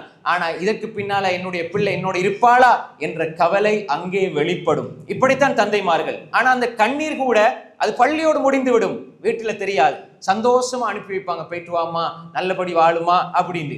எனவே பல கண்ணீர் துளிகள் அது அவர்களோடு நடுநிசியிலே அல்லது வீதி ஓரங்களிலே, பள்ளியினுடைய மூலையிலே, பல குளியல் அறைகளுக்குள்ளே இப்படி அந்த கண்ணீர்கள் அப்படியே மறைக்கப்படுகிறது. அதனால் தந்தைக்கு பாசம் இல்லை என்று நினைத்து விடக்கூடாது அன்புக்குரிய சகோதரர்களே. அப்படித்தான் ஆம்பளை பிள்ளைகளும், என் வாப்பா என்னோட ஒழுங்கா பேச மாட்டார், உம்மா தான் எல்லாம் செஞ்சு தாராங்கன்னு நினைப்போம். ஆனால் நாம் தந்தையாக மாறுகிற பொழுதுதான் தந்தையினுடைய பாசம் எங்களுக்கு புரியும். எங்களுக்கு 2 புள்ள வந்தாத்தான் தந்தை ஏன் இப்படி இருந்தார், ஏன் இதை செய்யாதே என்று சொன்னார் என்பது எங்களுக்கு புரியும். அன்புக்குரிய சகோதரர்களே, எனவே தாயை நாங்கள் மதிப்பது போன்று, தாய்க்கு பாசம் காட்டுவது போன்று, தந்தை பேசாவிட்டாலும் அவர் ஒரு வகையான மனோநிலையில் இருந்தாலும் என்னுடைய தந்தைக்காக பிரார்த்தனை செய்து என்னுடைய தந்தையினுடைய தேவைகளை நிறைவேற்றி, தந்தையினுடைய ஆசைகளை நிறைவேற்றி, தந்தையை அழகு பார்க்கிற ஒரு நல்ல பிள்ளையாக, அந்த உறவை சேர்ந்து வாழ்கிற பிள்ளையாக இருக்க வேண்டும். அன்புக்குரிய மாணவர்களே, இளைஞர்களே, உங்களது தந்தை உங்களோடு, உங்களுக்கு பக்கத்தில் உயிரோடு இருந்தால், இன்று உங்களுக்காக அவர்கள் இருந்தால், உங்களுக்கு பக்கத்தில் இருந்தால், உங்கள் வாழ்க்கையில் நீங்கள் தந்தையை இழந்தால் இந்த உலகமே இருட்டாக இருப்பதை போன்று நீங்கள் உணர்வீர்கள். அன்புக்குரிய சகோதரர்களே, அல்லாஹு தாலா யாருக்கெல்லாம் இந்த சபையில தந்தை இருக்கிறார்களோ அவருடைய ஆயுளை எல்லாம் நீட்ட வேண்டும். யாருடைய தந்தைகள் மரணித்து விட்டார்களோ அவர்களுடைய சொர்க்கத்தை, அவருடைய கபரை சொர்க்கத்தின் பூஞ்சோலையை அல்லாஹ் ஆக்க வேண்டும் என்று நான் பிரார்த்திக்கிறேன். அன்புக்குரிய சகோதரர்களே, தந்தையை பற்றி பிடித்துக் கொள்ளுங்கள். தந்தையினுடைய பாசம் நேசம் தெரியாது. ஆனால் எங்களுக்கு அவர் வாழாமல் எல்லா பிள்ளைகளுக்கும் வாழ வழி சொல்லிக் கொடுப்பார். வழிகளை எல்லாம் புதைத்து கொண்டு பிள்ளைகளுக்கு வழிகாட்டி கொண்டிருப்பார். எல்லா நிலைகளிலும் கஷ்டங்கள் வரும், பிரச்சனை வரும், எல்லா துயரங்கள், துன்பங்கள் எல்லாவற்றையும் தாங்கிக் கொண்டு என்னுடைய பிள்ளை அவன் பெரிய அந்தஸ்துக்கு வருவான், பெரிய பட்டத்தில் இருப்பான், எனக்கு உண்ட காசு வானாவாப்பா, நான் வாழ்ந்து கொள்கிறேன், நீ சந்தோஷமாயிரு என்று சுயநலமற்ற ஒரே உறவு தந்தை தாய். குறிப்பாக தந்தையினுடைய உறவு அது வெளிப்படையில் எங்களுக்கு புரிந்து கொள்ள முடியாது. நான் ஒரு தந்தையாகிவிட்டால், நான் 4 பிள்ளைகளை பெற்றெடுத்தால், பிள்ளைகளோடு வாழுகிற பொழுது என்னுடைய தந்தையின் ஒவ்வொரு சொல்லும் நான் அவருக்கு மாறு செய்தால் ஒவ்வொரு சொல்லும் ஊசியை போன்று குத்தி கொண்டே இருக்கும். ஏன் என்னுடைய தந்தை இவ்வளவு ஆசை இருந்தும் எனக்கு இதை செய்ய வேண்டாம் என்று சொன்னார்? குத்தும். அந்த வார்த்தைகளை நீங்கள் பேணவில்லை என்றால் பின்னால் அது குத்தி கொண்டே இருக்கும். எனவே அன்புக்குரிய சகோதரர்களே, தந்தையினுடைய உறவை நீங்கள் பாதுகாத்துக் கொள்ளுங்கள். அப்படி தந்தையினுடைய உறவை பேணிக் கொள்ளாமல், தந்தையை நீங்கள் மதிக்காமல், அவருடைய பேச்சுக்கு முக்கியத்துவம் கொடுக்காமல் நீங்கள் வாழ்ந்து விட்டால் இந்த உலகத்துல நீங்க எதை வேண்டாலும் சம்பாதிக்கலாம், எந்த உயரத்துக்கும் போகலாம்.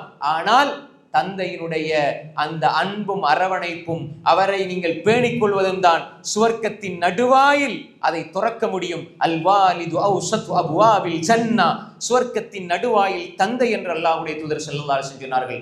அந்த நடுவாயிலை மூடிவிட்டு நாம் எப்படி சொர்க்கத்துக்குள்ள செல்ல முடியும்?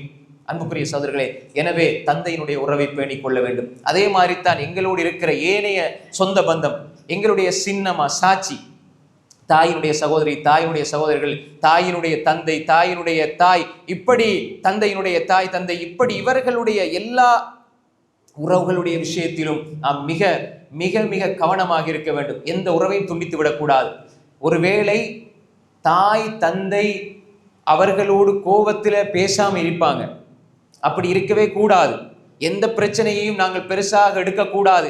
இந்த உலகத்துல நாங்க நினைச்சுக்கிட்டு இருப்போம், சின்ன சின்ன பிரச்சனைகளை வச்சு நான் பேசக்கூடாது இப்படி ரோசத்தோட இருப்போம் என்று. அன்புக்குரிய சகோதரர்களே, அதனால் பல அருள்கள் இல்லாமல் போகும். அல்லாஹ்வுடைய தூதர் ஸல்லல்லாஹு அலைஹி வஸல்லம் சொன்னார்கள், மன் அஹப்ப அய்யுப்ஸதலஹு ஃபீ ரிஸ்கிஹி வ யுன்ஸலஹு ஃபீ அஸரிஹி ஃபல்யஸில் ரஹிமா.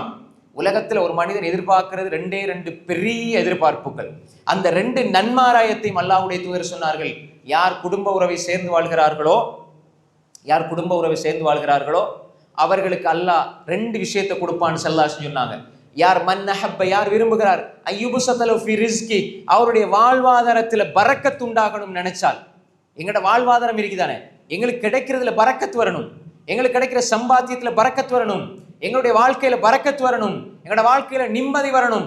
பரக்கத்துல பெரிய பரக்கத் எங்களோட வாழ்க்கையில நிம்மதி. சகோதரர்களே, அந்த நிம்மதி கிடைக்கணும் என்று யார் விரும்புகிறார்களோ, யாருடைய ஆயுள் நீடிக்கணும் என்று நினைக்கிறார்களோ, ஆயுள் நீடிக்கிறது 2 அர்த்தங்கள் இமாம்கள் சொல்லுவாங்க இந்த ஹதீஸுக்கு. ஒன்று, ஆயுள் அல்லாஹ் அவருடைய நாட்டப்படி நீடித்து கொடுப்பான். 2வது, அவர் 40 வருஷம் வாழ்ந்துட்டு போவாரு, ஆனா அவர் 60 வருஷம் வாழ்ந்ததை போல மக்களுக்கு நல்லது செஞ்சிருப்பார். அப்ப இந்த 2ம் யாருக்கு கிடைக்கணும் என்று யார் விரும்புகிறாரோ, அல்லாஹ்வுடைய தூதர் ஸல்லல்லாஹு அலைஹி வஸல்லம் சொன்னாங்க, ஃபல்யஸில் ரஹிமா, அவர் குடும்ப உறவை சேர்ந்து வாழட்டும் என்று அல்லாஹ்வுடைய தூதர் ஸல்லல்லாஹு அலைஹி வஸல்லம் சொன்னாங்க. குடும்ப உறவை சின்ன சின்ன விடயத்துக்காக அல்லாஹ்வுடைய தூதர் சொன்னாங்க, அல் ஹாலா பிமன்சிலத்தில் புகாரில் வரக்கூடிய செய்தி. சின்னம்மா சாட்சி இருக்கிறாங்களே, தாய் இல்லையா, தாயோடு கூட பிறந்த சகோதர சகோதரிகள் இருக்கிறாங்களே, குறிப்பா சகோதரிகள் தாயோட கூட பிறந்தவங்க, அவங்கள தாயா நினைச்சு பாருங்க. அல் ஹாலா சின்னம்மா பிமன்சிலத்திலும், தாயுடைய அந்தஸ்தில் இருக்கிறாள் என்று சொன்னாங்க ஸல்லல்லாஹு அலைஹி வஸல்லம். இன்றைக்கு சின்னம்மாவோட பேசல, சின்னம்மான்னு சொல்லுவாங்க, சாட்சின்னு சொல்லுவாங்க, பெரியம்மா பேசுறது இல்லை. அப்ப அதுவும் தாயுடைய அந்தஸ்துல பார்க்கப்பட வேண்டியவர்கள். பெரியம்மா அவங்களும் தாயின் அந்தஸ்துல பார்க்கப்பட வேண்டியவர்கள். நாங்க தாயை இழந்தோம்டா தாயினுடைய சகோதரிகளுக்கு உபகாரம் செய்வதன் மூலமாக எங்களுடைய குற்றங்கள் தவறுகள் மன்னிக்கப்படும், அல்லாஹ்வுடைய அருள் கிடைக்கும். அல்லாஹ்வுடைய தூதர் ஸல்லல்லாஹு அலைஹி வஸல்லம் சொன்னது. அன்புக்குரிய சகோதரர்களே, எனவே இந்த விடயங்களை நாம் கவனமாக இருக்க வேண்டும். என்ன ஒரு விடயத்திலையும் பகைத்து கொண்டு பகையை வச்சு கொண்டே இருக்கக்கூடாது. குடும்ப உறவுகளை நாங்க துண்டிப்பது, நாங்க குடும்ப உறவை சேர்ந்து வாழ்றோம் வேண்டா அர்த்தம் என்ன? குடும்ப உறவை அடிக்கடி போறோம், அவர்களை பார்க்கிறோம், சலாம் சொல்றோம், அவர்களுக்கு துவா செய்யறோம், அவர்களுக்கு உதவி செய்யறோம், சதக்கா செய்யறோம், தர்மங்கள் செய்யறோம், எல்லா நிலைகளிலும் அவங்களோட பேசணும், ஒத்துமையா இருக்கிறோம், சேர்ந்து இருக்கிறோம், என்னென்ன தேவைகள் இருக்கிறதோ செஞ்சு கொடுக்கிறோம், விருந்துக்கு அழைக்கிறோம். இது குடும்ப உறவை சேர்ந்து வாழ்றது. காண்ற இடங்களை சலாம் சொல்றது, நோய் விசாரிக்க போறது, என்ன பிரச்சனை வந்தாலும் போய் அவங்களுக்கு செஞ்சு கொடுக்கிறது, எல்லா முஸ்லிம்களுக்கும் செய்யணும். குறிப்பா குடும்ப உறவுகள், எங்களுடைய தாய் தந்தை அவர்களோடு பிறந்தவர்கள், குடும்ப உறவுகள் எல்லாருக்குமே எந்த நிலையில எந்த கஷ்டம் வந்தாலும் ஓடோடி போய் செஞ்சு கொடுத்தோம்டா எங்களோட வாழ்க்கையில அல்லாஹ் எங்களை கைவிட மாட்டான். பரக்கத்திருக்கும், எங்களோட ஆயுள் நீடிக்கும், எங்களுக்கு அல்லாஹ்வுடைய அருள் கிடைக்கும், அல்லாஹ்வுடைய பரக்கத் கிடைக்கும், வாழ்க்கையில நிம்மதி கிடைக்கும். சலாத்தை சொல்லுங்க. அதே மாதிரி அவர்களுக்கு கொடுக்க வேண்டிய தர்மங்களை செய்யுங்க. தர்மங்கள் செய்யறா குடும்பத்திலேருந்து ஆரம்பிங்க. 2 நன்மை, ஒன்று குடும்ப உறவை சேர்ந்த நன்மை, அடுத்தது நீங்க தர்மம் செஞ்ச நன்மை, 2 கிடைக்கும். அதே மாதிரி அவர்கள நோய்வாய்ப்பட்ட ஓடி போங்க, அவர்களுக்கு உதவி ஒத்தாசை செஞ்சு விடுங்க, அவர்களுக்கு தேவையானதை செஞ்சு விடுங்க. சில பொழுது குடும்ப உறவுகளுக்குள்ள சகர் செய்யறதுக்கு வசதி இல்லாமல் இருப்பாங்க. அப்ப கறிய என்ன தேவைகளோ அதுல வாங்கி கொடுங்க. இஃப்தார் செய்ய வசதி இல்லாமல் இருப்பாங்க, அதை வாங்கி கொடுங்க. அதே மாதிரி அவர்களுக்கு பெருநா உடுப்பு இல்லையா, எங்கட பிள்ளைகளுக்கு 4 எடுப்போமா 5 எடுக்கிறோமா உடுப்பு, 1 2 நாங்க குறைச்சிட்டு எங்களுடைய சொந்தக்காரர்களுக்கு கொண்டு கொடுங்க. நிறைய சகோதரர்கள் என்ன செய்யறாங்கன்னு சொன்ன அன்புக்குரிய சகோதரர்களே, குறிப்பிட்ட ஒரு சில காசை கொடுத்துருவாங்க. கொடுத்து போட்டு நாங்க எங்களோட பிள்ளைகள்லாம் நல்ல சந்தோஷமா இருக்கணும். ஏன் நாங்க இது எதிர்பார்க்கிறோம்டா, என் பிள்ளை, என் குடும்பம், நான், என் மனைவி, என் பிள்ளை இப்படியே வாழ்ந்தோம் என்றா எங்களோட வாழ்க்கை ஒரு சுருக்கமாக தான் இருக்கும் சகோதரர்களே. சந்தோஷம் என்பது அடுத்தவர்களுக்கு கொடுப்பதில் சந்தோஷம் இருக்கிற சகோதரர்களே. கொடுத்து பாருங்க. கொடுத்து ஒரு பிள்ளை உடுப்பு உடுத்தாம அல்லது பெருநாளைக்கு உடுப்பு இல்லாம அல்லது கஷ்டப்படுகிற பொழுது, அன்புக்குரிய சகோதரர்களே, குடும்ப உறவுகள் என்று சொல்கிற பொழுது நாம் எங்களோடு இருக்கிற குடும்ப உறவுகளுக்கு குறிப்பாக இந்த காலங்கள், நோம்புடைய காலம், அதே மாதிரி இந்த பெருநாளை அண்மிக்கிற இந்த காலப்பகுதியில் நாங்கள் எங்களோட குடும்ப உறவுகளுக்கு நாங்கள் ஒரு சில பணத்தோடு மட்டும் அதை சுருக்கிடக்கூடாது. நான் என்ன சொல்ல வரேன்னால், காசு கொடுப்பது தர்மம், ஆனால் அந்த தர்மம் என்பது ஒரு விடயம். 2வது ஒன்று இருக்கிறது, தர்மத்துக்கு நன்மை கிடைக்கும். 2வது ஒரு விஷயம் இருக்கிறது, அஹப்புல் அமால் இலல்லாஹி சுரூருன் துதுகில் அலா முஸ்லிம். அல்லாஹ்வுக்கு மிக விருப்பமான அமல் ஒரு முஸ்லிமை சந்தோஷப்படுத்துறேன்னு சொன்னாங்க ஸல்லல்லாஹு அலைஹி வஸல்லம். நீங்க காசு கொடுப்பீங்க, பணம் கொடுப்பீங்க. இப்ப அந்த காசு பணம் என்ன செய்யும்டா, அவர்களுக்கு சந்தோஷத்தை கொடுக்கும் நிச்சயமாக. அதே நேரம் அந்த பிள்ளைகளுக்கு உடுப்பு வாங்கி கொடுத்து அவர்களுக்கு தேவையான விடயங்களை கொடுக்கிற பொழுது அந்த குடும்பம் முழுக்க சந்தோஷமா இருப்பாங்கன்னு சொன்னால் இது அல்லாஹ்வுக்கு மிக விருப்பமான அமல். இதை நாங்க குடும்ப உறவுகள விஷயத்துல இதை நாம் பேணிக்கொள்ள வேண்டும் அன்புக்குரிய சகோதரிகளே. எனவே குடும்ப உறவுகள விஷயத்துல மிக முக்கியமாக நாங்க இந்த ஒரு விடயத்தை, நோய்வாய்ப்பட்டிருப்பாங்க சிலர், நீண்ட காலம் நோயோடு இருப்பாங்க. நாங்க போய் பார்க்காட்டி, குடும்ப உறவுகள் அவங்கள பார்க்காட்டி, குடும்ப உறவுகள் அவங்கள தரிசிக்காட்டி வேற யார் போவாங்க அன்புக்குரிய சகோதரர்களே? நாங்க போய் பார்க்கணும், அவங்களுக்கு ஆறுதல் சொல்லணும், 4 நல்ல விடயங்களை சொல்லணும், அவங்களுக்கு தேவையான விடயங்களை எங்களுக்கு முடியுமான அளவு அவங்களுக்கு நாங்கள் அதை செஞ்சு கொடுக்கணும் சகோதரர்களே. அன்புக்குரிய சகோதரிகளே, குடும்ப உறவுகள விஷயத்துல ஏன் அல்லாஹ் தஆலா இவ்வளவு முக்கியத்துவம் கொடுக்கிறான்னு சொன்னால், நாங்கள் ஒவ்வொருவரும் இதை சரியாக புரிந்து கொள்ள வேண்டும். இது ஒரு பகுதி இருக்கிறது. இப்படி நாம் இருக்கிற பொழுது, குடும்ப உறவுகளை சேர்ந்து வாழ்கிற பொழுது, இப்படி அவர்களுக்கு செய்ய வேண்டிய கடமைகளை செய்கிற பொழுது அல்லாஹ்வுடைய புறத்தால நிச்சயமாக எங்களுக்கு அருளும் பரக்கத்தும் நிம்மதியும் கிடைத்து கொண்டே இருக்கும். இது எல்லாருடைய விஷயத்திலும், குடும்பத்தில் இருக்கிற எல்லாருடைய விஷயத்திலும் நாங்கள் மிக கரிசனையோடு இருக்கணும். அடுத்தது முக்கியமான விஷயம் என்னன்னா, இந்த குடும்ப உறவை துண்டிக்கிறது. இதுல மிகப்பெரிய எச்சரிக்கை இருக்கிற சகோதரர்களே. குடும்ப உறவை துண்டிப்பவர்களுக்கு அல்லாஹ்வுடைய ரஹ்மத் இருக்காது. அல்லாஹ் தஆலா தருகிற அல்லாஹ்வுடைய புறத்தால கிடைக்க வேண்டியது அவர்களுக்கு கிடைக்காது, அது துண்டிக்கப்படும். அது மட்டும் இல்லாம, நான் ஆரம்பத்தில் சொன்ன செய்தி, ரசூல் ஸல்லல்லாஹு அலைஹி வஸல்லம் சொன்னாங்க, லா யதுகுல் ஜன்னத காத்திஉ ரஹீம், குடும்ப உறவை துண்டித்து விட்டார் என்றால் அவர் சொர்க்கம் செல்ல மாட்டார். ஒவ்வொரு திங்கள் வியாழன் கிழமைகள்ல அல்லாஹ் இடத்துல அமல்கள் உயர்த்தப்படும். அல்லாஹ் இடத்துல அமல்கள் உயர்த்தப்படும். குடும்ப உறவை துண்டித்தவர்களுடைய அமல்கள் அல்லாஹ்விடத்துல ஏற்றுக்கொள்ளப்படாது. அமல்கள் ஏற்றுக்கொள்ளப்படலைன்னா குடும்ப உறவை துண்டிச்சு வாழ்றாங்க. நான் தொழுகிறேன், இபாதத் செய்கிறேன், ரமலான்ல நோன்பு வைக்கிறேன், கியாமுல் தொழு, ஆனா எந்த சாட்சியோட பேசுறது இல்ல, உம்மாவோட பேசுறது இல்ல, வாப்பாவோட பேசுறது இல்ல, உம்மாவோட பேசுறதோட தங்கச்சியோட தாத்தாவோட தம்பியோட நானோட பேசுறது இல்லைண்டா நான் கியாமுல் தொழுது என்ன பிரயோசனம்? அமல் ஏற்றுக்கொள்ளப்படணும். அமல் ஏற்றுக்கொள்ளப்படவில்லை என்றால் அமல்கள் உயர்த்தப்படும், ஆனால் அது ஏற்றுக்கொள்ளப்படவில்லை. எல்லா மனிதனுடைய அமல்கள் உயர்த்தப்படுகிற பொழுது யார் உறவை துண்டிப்பார்களோ அவர்களுடைய அமல் அல்லாஹ்விடத்தில் ஏற்றுக்கொள்ளப்படாது, உயர்த்தப்படாது அல்லாஹ்விடத்தில் என்றால் நாம் அமல் செய்யறது என்ன பிரயோசனம்? எனவே அன்புக்குரிய சகோதரர்களே, குடும்ப பிளவுகள் பிரச்சனைகளுக்கு அடிப்படையான காரணம் என்ன தெரியுமா? ஈகோ. நான் எவ்வளவு பெரிய ஆள், என்ன மதிக்க இல்லை, இந்த ஒரு விடயம் மோமினிடத்தில் இருக்கவே கூடாது. நிறைய பேர்கிட்ட தற்பெருமை, நிறைய பேர்ட்ட பொறாமை, இந்த சைத்தானிய பண்புகள் குடும்பத்துக்குள்ள விரிசலை ஏற்படுத்தியும். நல்லா பேசி பழகிட்டு இருப்பாங்க, குடும்பத்தோட நெருக்கமான உறவுகள் தான், எல்லாருமே நெருக்கம், மாமி சாச்சி சின்னம்மா நல்ல நெருக்கமா இருப்பாங்க. சைத்தான் பிடிப்பான். எப்படி பிடிப்பான்? இவங்க நல்லா பழகி நல்லா பேசிருப்பாங்க, இவங்க ஏதாவது திடீர்னு ஒரு வாகனம் எடுத்தா, ஏதாவது ஒரு காணி எடுத்தா பேச்சு கொஞ்சம் கொஞ்சம் குறையும். ஏன் குறையும்? ஒன்று அவங்களோட சைட்ல குறைஞ்சால், எடுத்தவங்களோட சைட்ல குறைஞ்சால் அதுக்கு காரணம் பெருமையாயிருக்கும். இங்கால இருக்கிறவங்ககிட்ட குறைஞ்சால் அது பொறாமையாயிருக்கும். ரெண்டும் சைத்தான் தான். நாங்க கொஞ்சம் பெருசா போக வளர வளர வளர சின்ன குடும்பத்தில் இருக்கிற சின்னவங்களை கணக்கெடுக்கிறது இல்லை, வசதி இல்லாதவங்களை கணக்கெடுக்கிறது இல்லை. நாங்க குடும்பத்தில் இருக்கிற கொஞ்சம் நோமலா இருக்கிறவங்களை கணக்கெடுக்கிறனால் இந்த பெருமை இது அழிவை தரும். அல்லது அவங்க நல்லா இருக்கிறது எங்களுக்கு பார்த்துட்டு எங்களால் ஜீரணிக்க இயலாதுன்னா இது பொறாமை. இதுவும் உங்களுக்கு அழிவைத்தான் தரும். பொறாமைப்பட்டா அழிவு உங்களே தான் ஆரம்பிக்கும். எனவே இந்த குடும்ப உறவுல இந்த பொறாமை என்பது பொதுவாக ஊர்லேயே அது இருக்கக்கூடாது. யாராவது ஒரு நல்ல பிஸ்னஸ் செய்கிறாரு, நல்லா இருக்கிறாரு, நல்ல செல்வாக்கோடு இருக்கிறாரு, நல்ல அந்தஸ்தோடு இருக்கிறாருன்னா அதை பார்த்து பொறாமை. காரணமே இல்லை. இவருக்கு அவருக்கும் இடையில எந்த பிரச்சனையும் இருக்காது. அவர் ஒரு வகையில் அவர் நல்லதான் செஞ்சுட்டு இருப்பார். ஆனால் பொறாமை, அன்புக்குரிய சகோதரர்களே, இந்த பொறாமை இருக்கிறதே மிகப்பெரிய நஞ்சு சகோதரர்களே. உங்களை அதை அழித்து விடும். அது அழித்து விடும். அந்த குணம் வந்துருச்சுன்னு சொன்னா குடும்ப உறவுகள்ல அது விரிசலை ஏற்படும். பெருமை பொறாமை இது ரெண்டும் இருக்கக்கூடாது. அதே மாதிரி எல்லா விஷயத்துல என்ன முதன்மைப்படுத்தணும்னு நினைப்பாங்க குடும்பத்துல, அதுவும் இருக்கக்கூடாது. எல்லா இடத்துலையுமே நீங்க கல்யாணத்துக்கு முதலாவது எங்களுக்கு தான் சொல்லணும், அல்லது எங்களுக்கு தான் இந்த நிகழ்ச்சியை சொல்லணும், எல்லாத்துக்கும் எங்களை முதன்மைப்படுத்தணும். நீங்க ரெண்டாவது என்கிட்ட வந்தா நாங்க வரமாட்டோம். அன்புக்குரிய சகோதரர்களே, அப்துல் ரஹ்மான் இப்னு அவுஃப் ரலியல்லாஹு அன்ஹு கல்யாணம் முடிச்சுட்டு பள்ளிக்கு வராங்க. ரசூல் ஸல்லல்லாஹு அலைஹி வஸல்லம் அந்த அடையாளத்தை பார்த்துட்டு கேட்டாங்க, நீங்க கல்யாணம் முடிச்சிட்டீங்களான்னு. ரசூலுல்லாஹ்க்கே தெரியாது.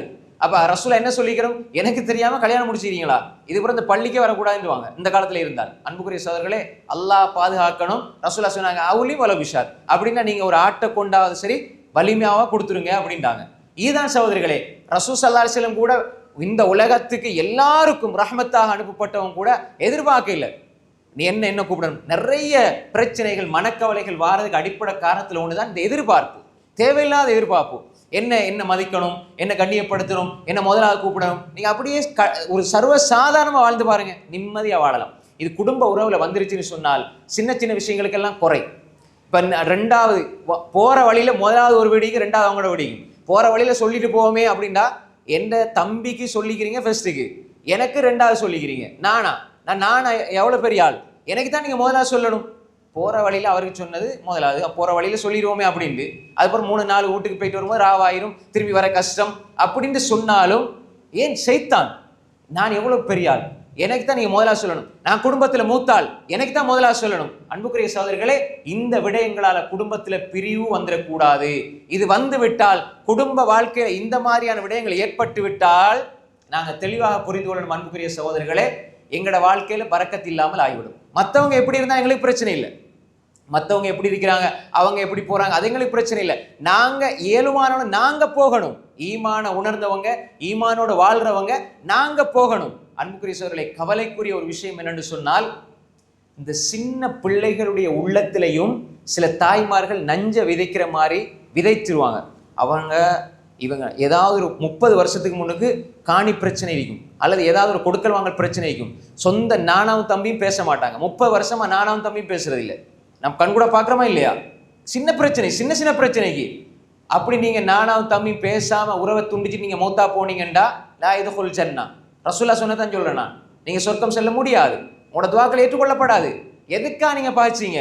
இந்த அற்ப துனியாவுக்காக, அற்ப நிலத்துக்காக. நீங்க மௌத்தான உங்களை கொண்டு ஆரடி அதுவும் இல்லை, அதுக்குள்ள கொண்டு அடக்கிட்டு வந்துருவாங்க, அதுதான் உங்களுக்கு சொந்தம். இதற்காகத்தானே சண்டை பிடிச்சீங்க. அல்ஹாக்கு முத்தகாசுர் ஹத்தா ஸுர்துமுல் மகாபிர். தேடி தேடி தேடி தேடி கபரை சந்திக்கிற வரைக்கும் இதே நிலைதான். அன்புக்குரிய சகோதரிகளே, இந்த நிலைக்கு நாங்கள் ஆளாகிவிடக்கூடாது. ஏன் இப்ப 30-40 வருஷமா சொந்த நானாவும் தம்பி பேசுறது இல்ல, 50-60 வயசு. இப்ப உம்மாவும் அதே நிலைதான், வாப்பாவும் அதே நிலைதான். இப்ப உம்மாவும் வாப்பாவும் சேர்ந்து பிள்ளைகளுக்கு சொல்லி கொடுப்பாங்க, அவரோட பிள்ளைகளோட எந்த பேச்சும் பேசக்கூடாது, பரம்பரை பகை. அவரோட சாச்சாட முகத்தை பார்க்கவும் கூடாது. எப்படி இந்த பிள்ளைகளை நாசமாக்குறது? அன்புக்குரிய சொல்ல எப்படி மனசு வருது இப்படி சொல்றதுக்கு? அந்த அவரோட முகத்தை பார்க்க கூடாது, அந்த குடும்பத்தோட எந்த தொடர்பும் இல்லை, பேசவே கூடாது. அப்ப நீங்க தான் அல்லாட அருளை நீங்க பெற்றுக்கொள்ள, உங்களோட பிஞ்சு பிள்ளைகளையும் அல்லாட அருளை இருந்து தூரமாக்கணுமா? அல்லாட லானத்தை பெறதுக்கு வழிவகுக்கணுமா? தாய் தந்தையர்கள் இதில் கவனமாயிருங்க. குடும்ப உறவுகள் நாங்க பிரச்சனைப்பட்டாலும் சேர்ந்து விடணும் சகோதரர்களே. நாங்க எதற்காக நாங்க நினைச்சிட்டு இருப்போம், நாங்க பிரச்சனைப்பட்டுட்டோம், சரி இன்னும் கொஞ்ச நாள்ல சேருவோம், இன்னும் கொஞ்ச நாள்ல சேருவோம். அன்புக்குரிய சகோதரர்களை எப்படி நினைச்சிட்டு இருப்பீங்க? திடீரென்னு நீங்க ஒரு ஊர்ல இருப்பீங்க, நீங்க கொழும்புல இருப்பீங்க, தியார்ல இருப்பீங்க, சரி இந்த நோம்புக்கு போய் சந்திப்போம், இந்த பெருநாளைக்கு சந்திப்போம் நினைச்சிட்டு இருப்பீங்க. திடீரென்று வாட்ஸ்அப்ல ஒரு மெசேஜ் வரும், இன்னாருடைய மகள் இவர் மௌத்தாகி விட்டார். நம்ம நினைப்போம் அப்பதான் நாங்க இந்த பெருநாளைக்கு சந்திக்க இருந்தோமே, 5 நாளைக்கு முன்னுக்கு மௌத்தாகிட்டாங்களே. அன்புக்குரிய சகோதரர்களே, பகையோடு மரணித்தால் எப்படி அல்லாஹ் அருளை பெற்றுக்கொள்றது? பகையோட மரணிச்சால் எப்படி அல்லாஹ்வுடைய ரஹ்மத்தை பெற்றுக்கொள்றது? அன்புக்குரிய சகோதரர்களே, நாம் மிக கவனமாக இருக்கணும். குடும்ப உறவை பகைத்து கொண்டு நாம் அல்லாஹ்வை சந்திக்க முடியாதுன்னா நல்ல முறையில் அல்லாஹ்வோட திருப்தியோடு அவனை சந்திக்க முடியாது. எனவே அன்புக்குரிய சகோதரர்களே, இந்த விடயத்தில் நாம் கவனமாக இருக்க வேண்டும். கடைசியாக ஒரு விடயத்தை சொல்லி முடித்துக் கொள்கிறேன்.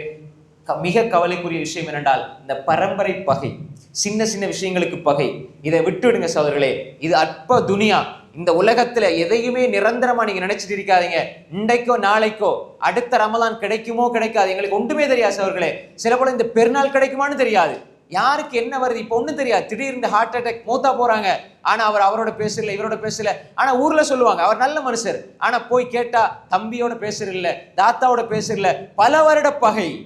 அன்புக்குரிய சகோதரர்களே, அல்லாஹ்வுடைய எச்சரிக்கையோடு வயதோடு நாங்க கபருக்குள்ள போறோம்னா என்ன நிலை இது? அன்புக்குரிய சகோதரர்களே, மிக கவனமாக இருக்கணும். எனவே எங்களுடைய உள்ளத்துல அல்லாஹ் சொன்னான், அல்லாஹ்வுடைய தூதர் சொன்னார்கள், எனவே என்னுடைய உள்ளத்தில் இருக்கிற பெருமை, பொறாமை, வஞ்சகம், குரோதம் இதை தூக்கி எறிஞ்சிட்டு நான் இப்பொழுது இந்த உரை முடிந்த உடனே நான் யாரோடு பகைத்து கொண்டேனோ அவர்களோடு நான் சேர்த்து விடுகிறேன் என்றால் அல்லாஹ்விடத்தில் இருந்து எதெல்லாம் என்னை கட்டாக இருந்ததோ அதெல்லாம் கிடைக்கும். அன்புக்குரிய சகோதரர்களே, இப்போ பாஜகம் கரண்ட் போச்சு, முழு லைட்டும் ஆஃப் ஆச்சு. இப்போ எப்படி இருட்டுக்குள்ள இருந்தோம்? இது போன்றுதான் குடும்ப உறவை துண்டிக்கிற பொழுது அல்லாஹ்ட புறத்தில் வரக்கத்தும் துண்டிக்கப்பட்டிருக்கிறது. நாங்கள் வேற எங்கேயோ தேடிட்டு இருக்கிறோம், ஆனால் அல்லாஹ்ட அருள் எங்களுக்கு கிடைக்காம இருக்கிறது. காரணமே இந்த குடும்ப உறவுகளை துண்டிக்கிற சகோதரர்களே. இப்போ வெளிச்சமா இருக்கும், குடும்ப உறவை சேர்ந்து பாருங்க, உள்ளத்தில் இருக்கிற பகை நீங்க இப்படி ஒரு வெளிச்சமான வாழ்க்கை வரும். அன்புக்குரிய சகோதரர்களே, இருட்டுக்குள்ள நாங்கள் இருக்கிறோம், ஆனா நாங்கள் பெருமையா நினைச்சிட்டு இருக்கிறோம் நான் எவ்வளவு பெரிய ரோசக்காரன். இல்லை சகோதரர்களே, சில இடங்கள்ல சொந்த தாத்தாவும் தங்கச்சியும் என்ன செய்வாங்கண்டா, வீட்டில் இருக்கும் பொழுது சொந்த தாத்தா தங்கச்சி, நான் அடிக்கடி சொல்ற விஷயம் தான், சொல்லப்பட வேண்டிய விஷயம், சொந்த நானா தம்பி இவங்க என்ன செய்வாங்க, குறிப்பிட்ட காலம் தாத்தா தங்கச்சி அவ்வளவு அன்பா இருப்பாங்க, பாசமா இருப்பாங்க, நேசமா இருப்பாங்க. தாத்தா தங்கச்சி சாப்பிட்றேன்டா ஒரே கோப்பையில தான் சாப்பிடுவாங்க, பக்கத்துல தான் படுப்பாங்க. அவள் இல்லாம இவ இல்லை, இவ இல்லாம அவள் இல்லை. நானா தம்பி அப்படித்தான் இருப்பாங்க. கொஞ்சம் வயசாகி திருமணமான பிறகு இந்த சின்ன சின்ன பிரச்சனைகள் வரும்.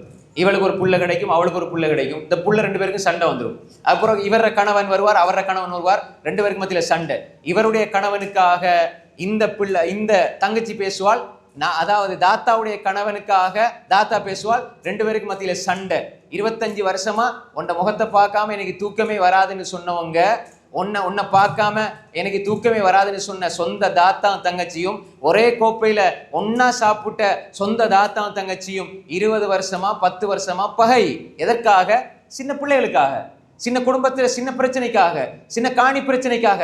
பாப்பா உனக்கு கொஞ்சம் கூட தந்துட்டார், எனக்கு குறைய தந்துட்டார், பாப்பாவோடையும் பேசுறதில்லை, உன்னோடையும் பேசுறதில்லை. அன்புக்குரிய சகோதரர்களே, இப்படி வாழ்ந்தால் எப்படி எங்களுடைய வாழ்க்கை இப்படியே நாங்கள் போனால் நாங்கள் நினச்சிட்டு இருக்கிறோம் நாங்கள் சந்தோஷமாக வாழ்கிறோமாண்டா, அல்லாட அருளை பெறுறோம்னு நினச்சிட்டு இருக்கோமா, நாளை மறுமையில சொர்க்கம் கிடைக்கும் நினைக்கிறோமா?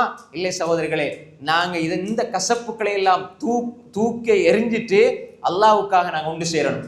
என்னுடைய உறவுகளை நான் சேரணும். சேர்ந்து வாழ்கிற பொழுது அல்லாஹ் என்னை சேர்ந்து வாழ்வான், அல்லாஹ் எனக்கு அருள் செய்வான், அல்லாஹுடைய அருள் கிடைக்கும், அல்லாஹுடைய பரக்கத் கிடைக்கும், வாழ்க்கையில் நிம்மதி கிடைக்கும், அதே மாதிரி என்னுடைய ஆயுள்ல பரக்கத் கிடைக்கும். இந்த எல்லா பரக்கத்தையும் நான் எடுத்துக்கொள்ள வேண்டும். அல்லாஹுடைய அதாபிலிருந்து, அல்லாஹுடைய லானத்திலிருந்து, அல்லாஹுடைய கோப பார்வையிலிருந்து, அவருடைய எச்சரிக்கையிலிருந்து நாம் தப்பிக்கொள்ள முடியும். எனவே அன்புக்குரிய சகோதரர்களே, எங்களுடைய வாழ்க்கையில் எல்லா நிலைகளிலும் எங்களுடைய பொறாமை, வஞ்சகம், குரோதம் போன்ற இந்த உள நோய்களை தூக்கி எறிந்து அல்லாஹுக்காக ஒன்று சேர்ந்து குடும்ப உறவுகளை சேர்ந்து சுவனம் செல்லக்கூடிய, சுவனத்தினுடைய அந்த உயர்ந்த அந்த அந்தஸ்திலே அல்லாஹ்வுடைய தூதரோடு, அல்லாஹ்வுடைய தூதர் ஸல்லல்லாஹு அலைஹி வஸல்லம் அவர்களோடு குடும்பமாக நாங்கள் எங்கள் குடும்பத்தோடு ஒன்றாக சொர்க்கத்திலே இருக்கிற அந்த நல்ல பேரை, நல்ல பாக்கியத்தை நாங்கள் பெற்றுக்கொள்ள வேண்டும். அப்படிப்பட்ட நன்மக்களாக அல்லாஹ் தஆலா நம்ம எல்லோரையும் ஆக்கியருள்வானாக. வாஹிரு தஅவானா அனில் ஹம்துலில்லாஹி ரப்பில் ஆலமீன். வஸ்ஸலாமு அலைக்கும் வரஹ்மத்துல்லாஹி வபரகாத்துஹு.